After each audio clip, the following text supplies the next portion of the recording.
Good to go? All right. Welcome to our talk tonight. Tonight's topic is recovering from life. And so leading into tonight's topic, part of it, I'm sure I'm speaking to a minority, but for some people the 2020s have been kind of tough. So, like I said, I'm sure I'm speaking to a minority here.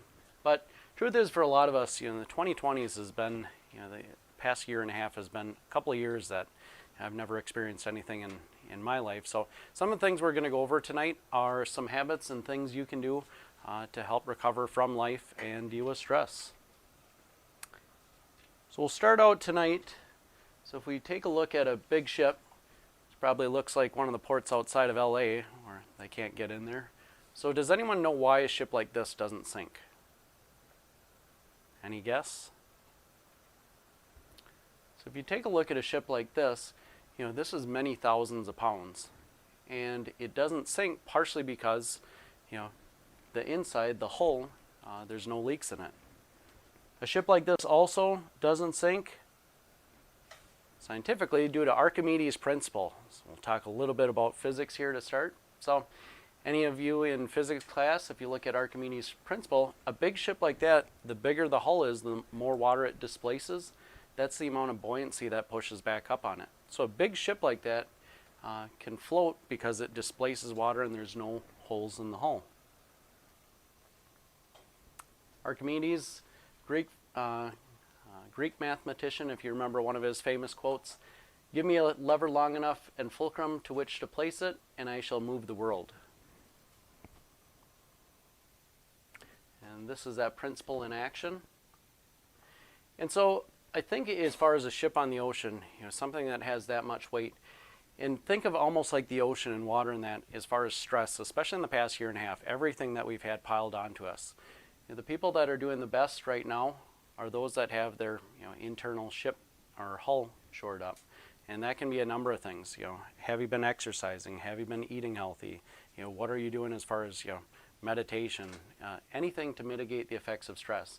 Because as we're now a year and a half plus into this pandemic, obviously we've had enough time to get healthy, but where are people? In fact, I heard a stat the other day, certain groups of children are 28% more likely to be obese, which is pretty sad.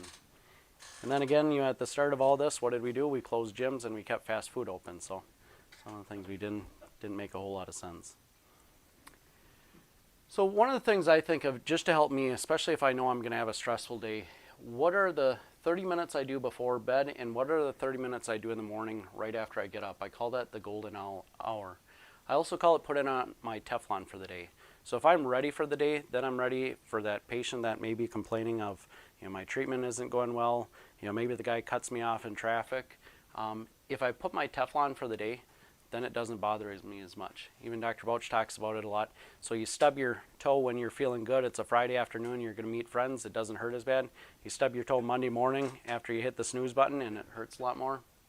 So with a lot of these things, results take time. So for a lot of these, give it 30 days. The nice thing as we get to the end of October here, instead of waiting till January 1, maybe for November. What am I going to do for 30 days during November? So good sleep. Yellow? Oh, detox? Yeah, detox getting ready for... So speaking of which, we were going to talk a little bit as far as our detox. We made drinks here tonight, but one of the things we typically do at the start of the year is, hey, what's one of the things, let's clean up the diet and that.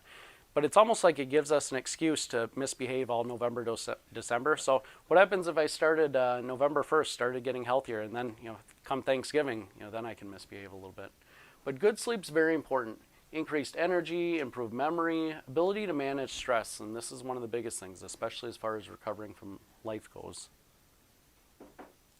What not to do? So if you look at a lot of these things right before bed and right when I get up in the morning, so we have Facebook and Twitter and that. So right away in the morning is not the time to hop on Facebook and go tell off your uncle who disagrees with you politically. So I think of all those things in the morning that, keep the phone outside of the room for some people that have low willpower like me. I actually turn off my Wi-Fi at night just so I'm not tempted to go on it. One of the things, and this has to do with TV as well, so if I'm looking at a smartphone right before I go to bed, it emits blue light. And blue light is important right away in the morning and right before. So at this time as the sun's going down, it's nice to look at sunsets as far as that blue light fades. And then especially in the morning, because that helps wake me up. But what happens if I'm looking at blue light right before I go to sleep? Well, it's going to tell my pineal gland, some people call it their third eye, now I'm not going to produce as much melatonin. So now I'm not going to get enough sleep, and then I'm going to wake up tired, and that circle continues. In fact, I set my phone to block out blue light starting at 4 o'clock, especially in the wintertime here, or as we head into winter, it's much easier to go to sleep then. So what can you do? So a couple things that I've done over the past couple of years, so right away in the morning or at night. Sometimes I get a little tired when I do meditation, so I'll do it more at night. 10-minute guided meditation, there's tons of videos on YouTube. Prayer, that's why they say in the morning and at night. Gratitude journaling, and this can be really simple. Just 3 things that went well today. And it doesn't have to be, boy, I got that new promotion, I got a new car, I got a new house. It could be, boy, I finally hit that green light where I always hit red. Hey, I had something to eat today. Hey, I actually had a car to drive to work. So keep it simple. When I start getting in a not good place, I know 2 months into COVID, I wasn't in a good place just because of everything that we were doing. I started just gratitude journaling for a week. Other thing, walking. Walking is one of the simplest, easiest things, just 10 minutes a day. Here are 6 scientifically proven ways to fall asleep better. Regular bedtimes, regular wake-up times. Exercise an hour on a bike. I know this afternoon I went for a little hike, especially with probably our last 70-degree day for 6 months. Turn down the brightness of your phone. I had talked about that. Eat a turkey and cheese sandwich. And this is one of the things, almost for 2 years now, I've charted every single day when I'm eating certain supplements to help out with my sleep. For some things like turkey, tryptophan, I do good. If I eat a bunch of red meat before bed, I don't do as well.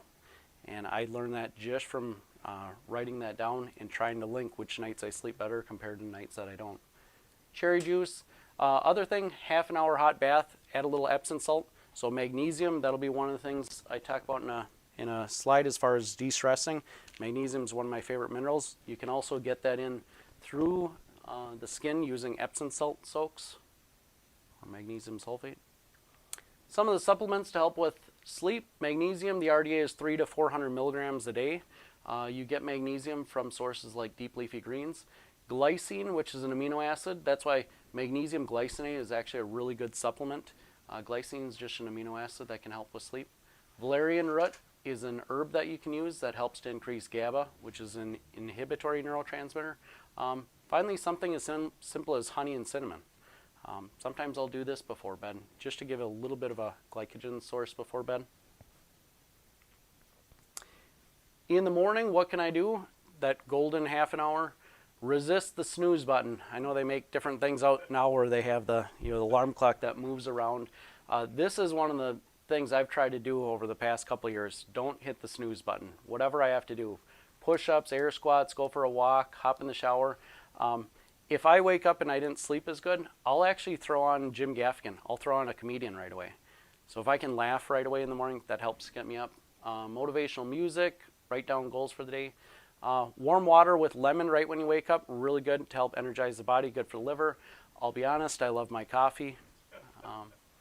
Ideal eating window, right away in the morning, 8 to 2 p.m. for those of you that are intermittent fasting. And this is one of the things as far as diet charting. Some people like to push their breakfast off till later in the morning. Some people have to eat right away, right when they wake up. And obviously you can see what gives you more energy.